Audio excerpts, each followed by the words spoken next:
ondersteuning vir hulle wat hulle op die pad kom. Almal wat vir hulle boodskappe hier wat ek al gestuur het. Ek dink dit vir hulle 'n bietjie meer gee om aan te gaan en so alles. So en hulle familie en almal wat hulle ondersteun het. En hulle het 'n bietjie maarder geword sien ek. Baie gewig verloor. Maar ek wil julle sê baie sterk. Welkom terug. En hulle fees daar. Dat is baie maarder. Ja, baie dankie vir die kindertjies wat mooi gedans het. Die dit georganiseer het. So julle moet maar vir hulle begin bystaan asseblief. Ek weet hulle het nou baie moeite gedoen vir die diere hierso in Luiperdal.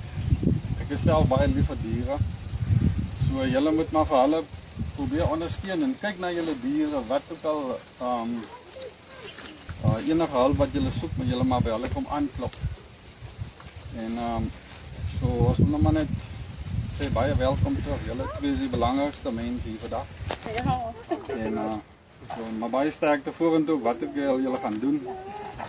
En beplan, ek hoor julle het miskien nog 'n tripie wat julle beplan. Ja, definitief. So ons hopelik gaan dit nie te lank wees nie. Maar baie dankie wat julle doen vir diere. Ons waardeer dit. Kom ons maak net ons oë toe en bid ons net saam. Liewe baie dankie vir 'n nuwe dag wat jy aan ons geskenk het. Liewe baie dankie dat hierdie twee manne gespaar het tot vandag en so.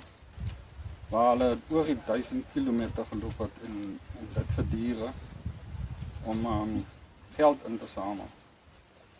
Liewe baie dankie dat jy met hulle elke kilometer gewees het, dat jy hulle gespaar het en dat jy met hulle gewees het. Baie dankie vir al die liefde. Amen. Dankie.